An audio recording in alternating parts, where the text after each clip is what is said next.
स्वागत है आपका CP31 सीट के हिंदी सॉल्यूशन में। चलते हैं 1000 rated 12th question. Beautiful array. Stanley defines the beauty of an array A of length n which contains non-negative integers as follows, which means that we divide each element by k, round it down and sum up the resulting values.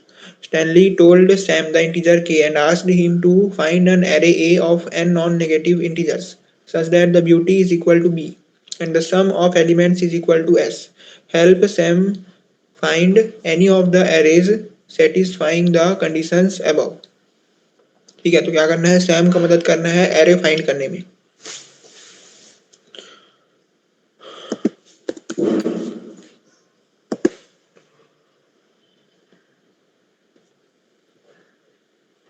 ठीक है, तो क्या बोल रहे हैं, हमारे पास एक array है।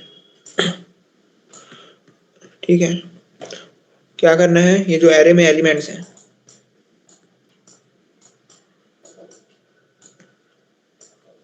इनका जो सम है वो s के बराबर होना चाहिए और इसका जो ब्यूटी है वो b के बराबर होना चाहिए। ब्यूटी निकालने के लिए जितने भी एलिमेंट्स हैं उन सबको k से डिवाइड करना है और फिर सबको प्लस करना है। ठीक है, तो b निकालने के लिए क्या करना है, a1 k से डिवाइड करना है, फिर a2 को भी। ठीक है, ऐसे करके सभी एलिमेंट्स को k से डिवाइड करना है, उसके बाद सम कर देना है, इससे निकलेगा ब्यूटी। ठीक है, और ये C++ वाला डिवाइड है इसलिए फ्लोर वैल्यू आएगा। ठीक है, तो इससे निकलेगा ब्यूटी। अब करना क्या है, हमें एक ऐसा एरे चाहिए जिसका सम s के बराबर हो और ब्यूटी b के बराबर हो। ठीक है, और एरे का लेंथ n हो। ठीक है, हमें एक ऐसा एरे प्रिंट करना है आंसर में।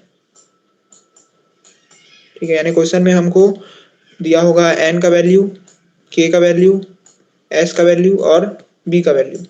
ठीक है, इन चारों डेटा का यूज करके हमें आंसर में एक एरे प्रिंट करना है जो इन सभी चीजों को सेटिस्फाई करे।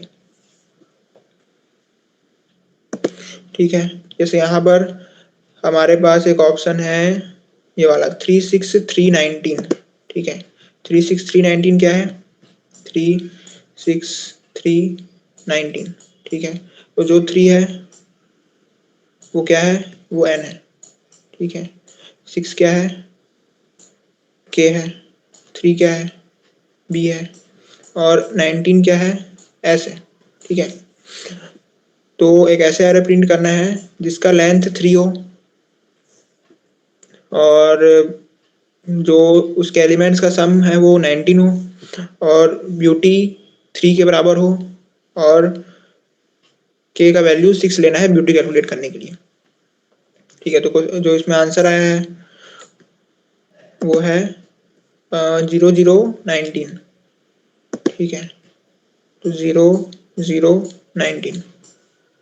ठीक है, ये सभी कंडीशंस को सेटिस्फाई कर रहे हैं इसलिए ये आंसर है। ठीक है, ऐसा मतलब हमको एरे ढूंढना है और सी आउट करना है। ठीक है, तो ये हो गया क्वेश्चन। अब चलते हैं इसके सॉल्यूशन में।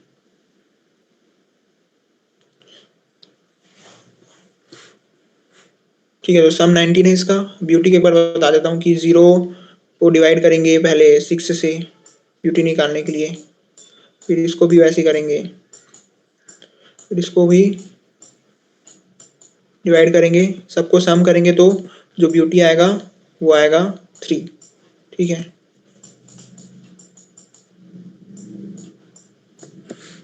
अब चलते हैं इसके एक्सपेक्टेड टाइम कॉम्प्लेक्सिटी में।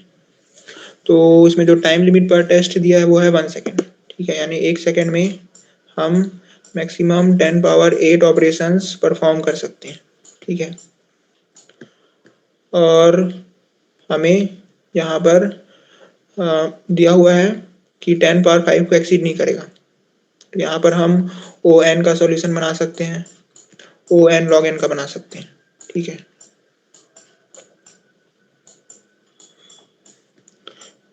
और अगर ओ एन स्क्वायर का बनाने की कोशिश करेंगे तो गलत हो जाएगा, ठीक है। यानी ओ एन लॉग एन तक का सॉल्यूशन बनाना है, ठीक है।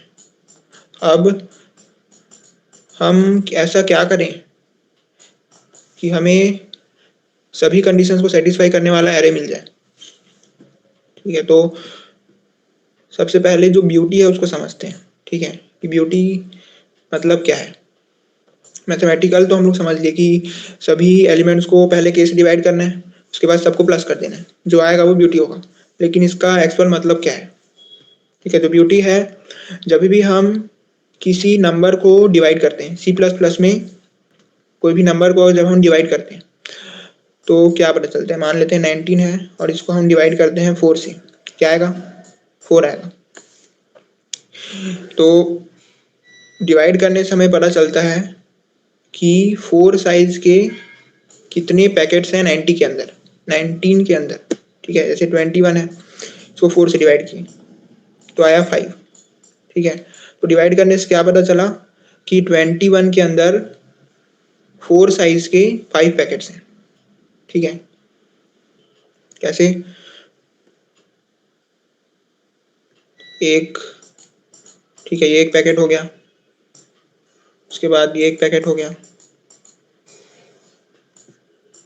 ये एक पैकेट हो गया, ये एक पैकेट हो गया, ये एक पैकेट हो गया, ठीक है। और एक एक्स्ट्रा है, लेकिन ये जो पैकेट है वो कंप्लीट नहीं हुआ है, ठीक है। तो यानी सिर्फ 4 ही, मतलब 5 ही पैकेट्स हैं अपने पास 4 साइज के, ठीक है। 4 साइज के अपने पास यहाँ पर 5 पैकेट्स हैं। तो डिवाइड करने से पता चलता है हमको कि कितने पैकेट्स हैं हमारे पास, ठीक है, जिस नंबर से डिवाइड कर रहे हैं उस साइज के। तो यहाँ पर हमको बोला है कि जो बी एरे में बी का जो वैल्यू है, ठीक है, बोला है कि एरे में जो टोटल नंबर ऑफ पैकेट्स है वो बी के बराबर होना चाहिए, ठीक है, ठीक है। यानी हम बी निकाल, जो भी एरे हमको दिया होगा, मान लो ऐसा कुछ है 19, 21, 14, 12, ठीक है। इसमें कितने, इसमें बी का क्या वैल्यू आएगा, ठीक है। तो बी का वैल्यू निकालने का सीधा सीधा मतलब है कि हमें बोल रहा है कि इस एरे में कितने पैकेट्स हैं, ठीक है। तो 19 में कितने पैकेट्स हैं, यहाँ पर है 4 पैकेट्स, ठीक है। के का वैल्यू क्या है, 4 है, ठीक है। तो 4 चौक 16, यहाँ पर 4 पैकेट है, यहाँ पर 5 पैकेट है, यहाँ पर 3 पैकेट है और यहाँ पर भी 3 पैकेट है, ठीक है। तो टोटल पैकेट कितने हो गए, 3 3 6 4 10 और 5 15, ठीक है। तो बी निकालने का सीधा सीधा मतलब है कि एरे में टोटल कितने पैकेट्स हैं, ठीक है, के साइज के कितने पैकेट्स हैं। अब चलते हैं इसके कोड में, ठीक है। सब जो पैकेट्स का मतलब समझाया, इससे आपको हेल्प मिलेगा विजुअलाइजेशन में, ठीक है। तो मैं क्या करूंगा, हमें जो सम दिया हुआ है एस, ठीक है, इसको मैं रखूंगा फर्स्ट पोजीशन पे, ठीक है। सभी एलिमेंट्स का सम जो है वो जीरो, वो एस के बराबर होना चाहिए। तो मैं बोल रहा हूँ कि एक एलिमेंट को ही मैं सम के बराबर कर देता हूँ, बाकी सभी को 0 कर देता हूँ, ठीक है, ठीक है। इसका सम किसके बराबर है, एस के बराबर। अब हमको बी का कोई वैल्यू दिया होगा, ठीक है। इस एरे का जो ब्यूटी है वो बी के बराबर आना चाहिए, यानी एस को जब बी से डिवाइड करूंगा, एस को जब के से डिवाइड करूंगा तो बी के बराबर आना चाहिए, ठीक है। तो मेरा इस क्वेश्चन को बनाने का लॉजिक ये है कि जब तक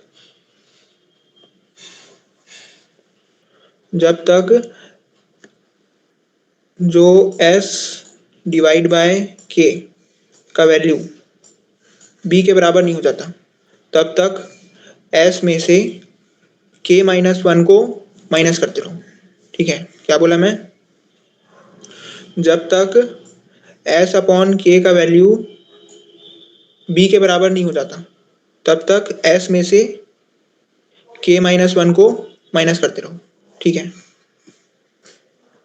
ठीक है, अब मैं क्या बोल रहा हूँ, क्यों बोल रहा हूँ और काहे बोल रहा हूँ, ठीक है, उसको बताता हूँ। लेकिन यहाँ पर पहले मैकेनिज्म लिख देता हूँ उसको सॉल्व करने का। ठीक है,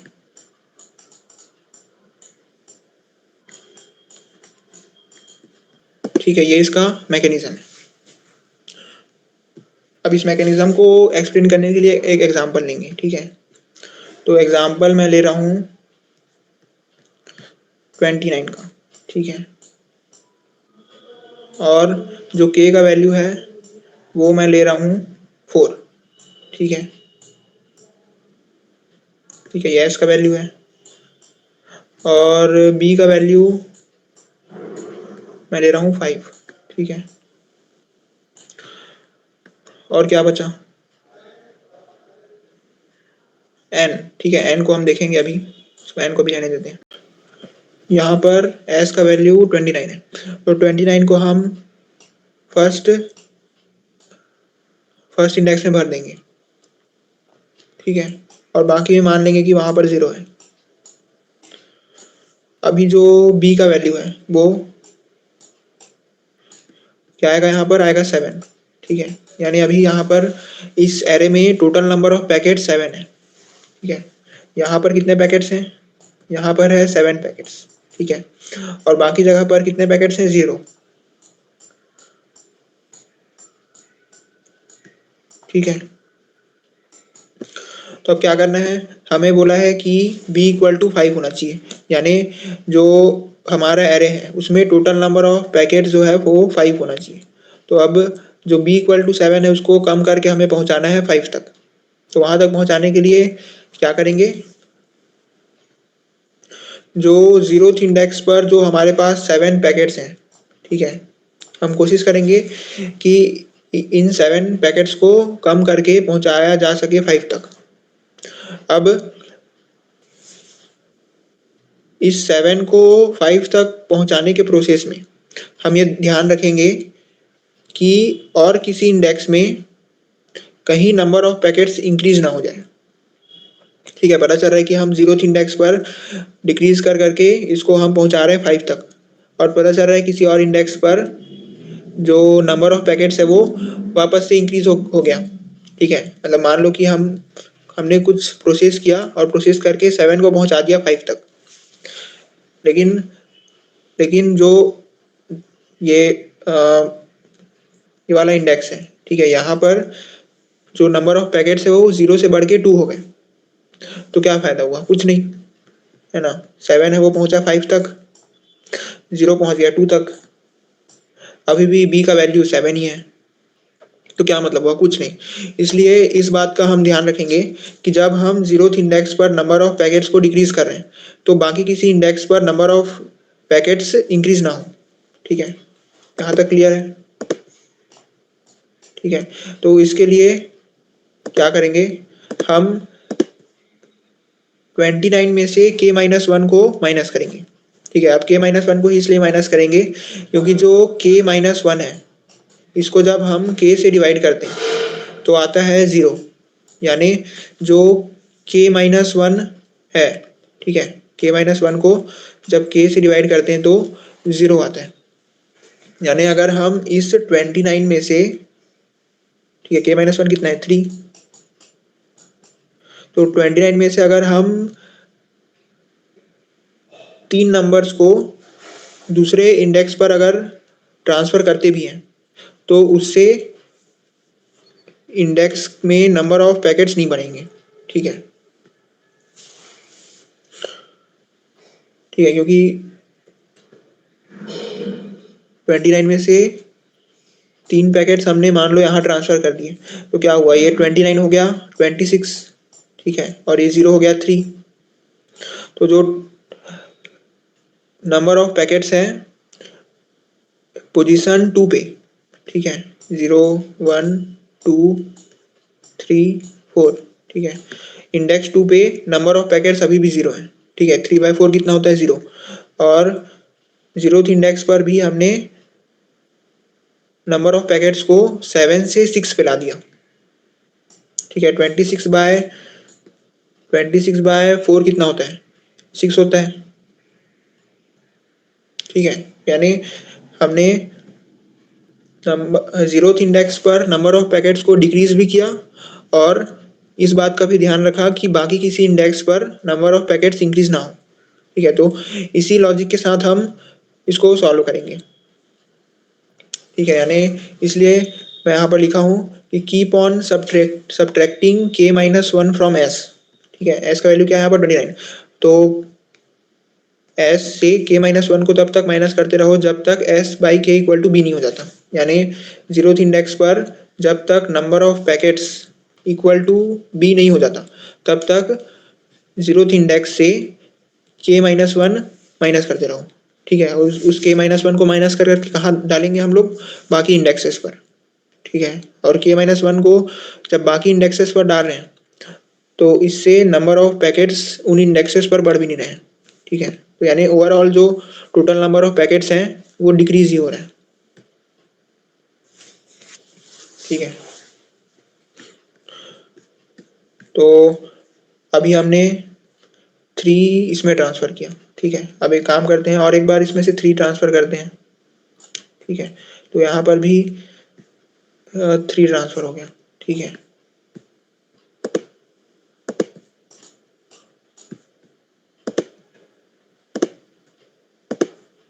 ठीक है, पहली बार जब हमने 3 ट्रांसफर किया तो b का वैल्यू 6 हो गया। ठीक है, अगली बार जब 3 ट्रांसफर किया तो b का वैल्यू 5 हो गया। ठीक है, और यही चाहिए था हमको, b का वैल्यू हमको चाहिए था 5। ठीक है, तो हम b इक्वल टू 5 पहुंच गए। यही सिंपल सा मैकेनिज्म है जिसका हम यूज करेंगे। और हमें क्वेश्चन में एक और चीज दिया हुआ है, वो है n। ठीक है, यानी जो एरे का लेंथ वो n से ज्यादा नहीं होना चाहिए। तो हम क्या करेंगे, क्वेश्चन में हम एक अपना अलग एरे बनाएंगे। ठीक है, जिसका नाम रखेंगे हम लोग आंसर। ठीक है, वेक्टर इंट आंसर। ठीक है, ये जो आंसर है इसमें हम सिर्फ 2 कंडीशंस को सेटिस्फाई करने की कोशिश करेंगे। पहला कंडीशन होगा कि जो सम है वो s के बराबर होना चाहिए, और दूसरा कंडीशन होगा कि जो ब्यूटी है वो b के बराबर होना चाहिए। इसमें हम n का ध्यान नहीं रखेंगे। ठीक है, सिर्फ इन दोनों कंडीशंस को सेटिस्फाई करने के लिए हम एक एरे बनाएंगे। इस एरे को बनाने के लिए हम लोग इस मैकेनिज्म का यूज करेंगे कि जो भी s होगा उसको सबसे पहले 0th इंडेक्स पर डाल देंगे।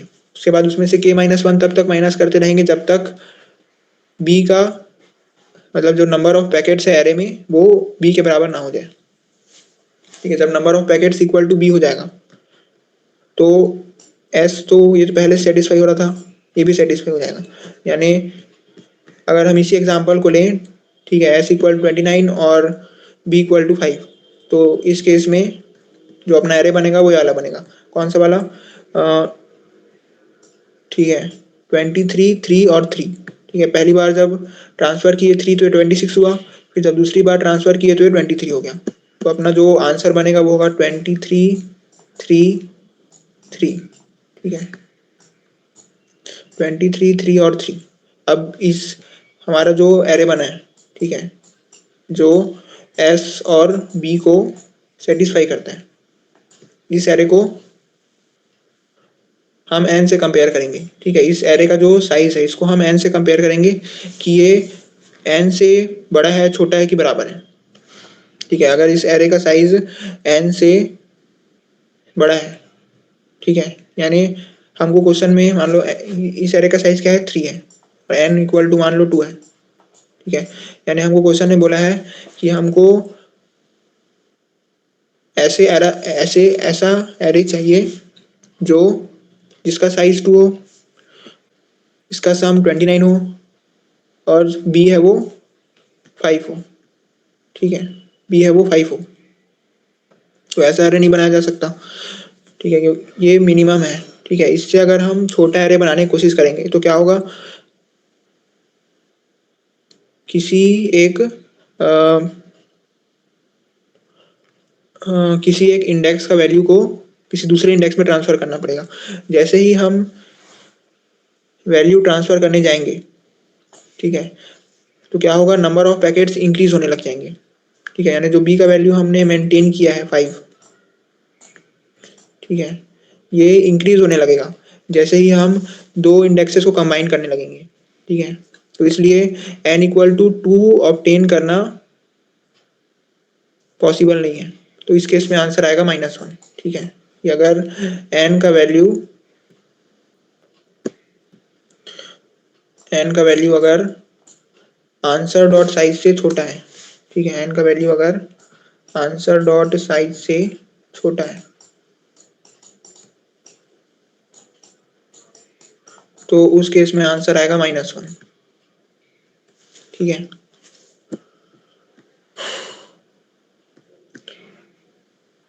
ठीक है, और बाकी सब तो सेम है, तो उसके कोड में चलते हैं। ठीक है, तो कोड है वो ये है।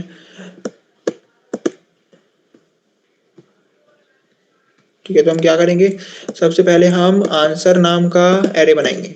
ठीक है, इस आंसर नाम के एरे में हम सबसे पहले क्या करेंगे, जो 0th इंडेक्स है उस पर डाल देंगे सम को। ठीक है, अब उस 0th इंडेक्स से हम लोग k-1 को निकाल के बाकी इंडेक्सेस पर डालते रहेंगे। ठीक है, कब तक डालते रहेंगे, जब तक डालते रहेंगे तब तक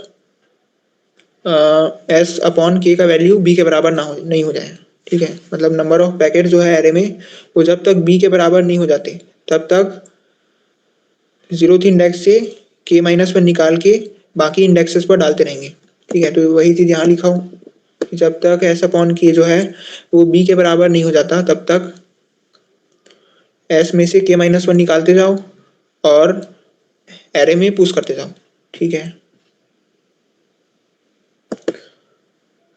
और यहाँ पर लिखा हूँ answer dot push back s। ठीक है, यानी जो बचा है उसको डाल दो, यानी 21। ठीक है, 3 डाल दिया हमने, अब डाल रहे हैं 21। अब अगर जो एरे का साइज है, ठीक है, वो अगर ठीक है, जो अगर n है वो आंसर डॉट साइज छोटा हो जाए तो -1 सी आउट करना है, जो मैं पहले बता चुका हूँ। ठीक है, n अगर आंसर डॉट साइज से छोटा है तो -1 सी आउट करना है। ठीक है, नहीं तो क्या करो, जो एरे है उसको प्रिंट कर दो। ठीक है, ठीक है, मतलब जो अपना एरे बनेगा वो बनेगा यहाँ पर जैसे मैं लिखा हूँ 23 3 3। ठीक है, 23 3 और 3, तो कोड कोड में से जो एरे बनेगा वो बनेगा 3 3 23। ठीक है, तो कुछ अंतर नहीं है, दोनों में सेम ही है। ठीक है, ऐसे लिखो चाहे वैसे लिखो। ठीक है, ये और ये केस था कि अगर जो आंसर डॉट n है वो छोटा है। ठीक है, अगर n मान लो बड़ा है आंसर डॉट साइज से। ठीक है, यानी हमको हमारा जो एरे बना वो बना 3 साइज का, लेकिन n का वैल्यू था 5, तो हम क्या करेंगे, इधर 2 0 और एक्स्ट्रा ऐड कर देंगे। ठीक है, ताकि जो एरे का साइज है वो n के बराबर हो जाए, और b और s के ऊपर भी कुछ इससे कुछ असर नहीं पड़ेगा। ठीक है, 0 से ना ही s के ऊपर कुछ असर पड़ेगा, ना ही नंबर ऑफ पैकेट्स यानी b के ऊपर कुछ असर पड़ेगा। ठीक है, तो ये हो गया। अब हमने लास्ट में जो भी थे सबको सी आउट कर दिए। ठीक है, और ये वाला कंडीशन, ठीक है, ये वाला कंडीशन क्या बता रहा है, ये वाला कंडीशन बता रहा है कि मान लो हमें b का वैल्यू दिया है 5, k का वैल्यू दिया है 4, यानी हमें जो पूरे एरे है उसमें 5 पैकेट चाहिए और हर एक का साइज 4 का होना चाहिए, यानी जो सम का वैल्यू है वो कम से कम 20 होना चाहिए। ठीक है, ठीक है, सम का वैल्यू कम से कम 20 होगा, तभी हम 5 पैकेट्स बना पाएंगे जिनका साइज 4 हो। ठीक है, जिनका साइज 4 का हो। लेकिन ऐसा कुछ अगर कंडीशन आ जाता है जिसमें जो s है वो 20 से कम है, तो उस केस में क्या हम एक ऐसा एरे बना पाएंगे? ठीक है, नहीं बना पाएंगे। उसमें हम 5 पैकेट्स कैसे बनाएं? ठीक है, 4 साइज के 5 पैकेट्स हम बना ही नहीं पाएंगे अगर हमारे पास जो सम का वैल्यू है वो 20 से छोटा होगा। तो उसी केस को हैंडल कर रहे हैं कि अगर जो सम का वैल्यू है वो अगर छोटा है b इंटू के से, तो क्या करो, -1 सी आउट करो। ठीक है, ये हो गया। अब इसका जो टाइम कॉम्प्लेक्सिटी आएगा ओ एन और ओ एन, क्योंकि यहाँ पर जो ये वाला लूप है ये चलेगा ओ एन टाइम्स। ठीक है, मैं बोल दिया हूँ यहाँ पर कि अगर हमारा आंसर डॉट साइज अगर एन से बड़ा हो जाए तो क्या करो, उसको रोक दो। ठीक है, कि हम डायरेक्ट -1 सी आउट कर देंगे, है ना। तो इसलिए ये जो लूप है वो ओ एन टाइम्स चलेगा, फिर ये वाला लूप भी ओ एन टाइम्स, फिर ये भी ओ एन टाइम्स। तो टाइम कॉम्प्लेक्सिटी ओ एन और space complexity O N. Thank you.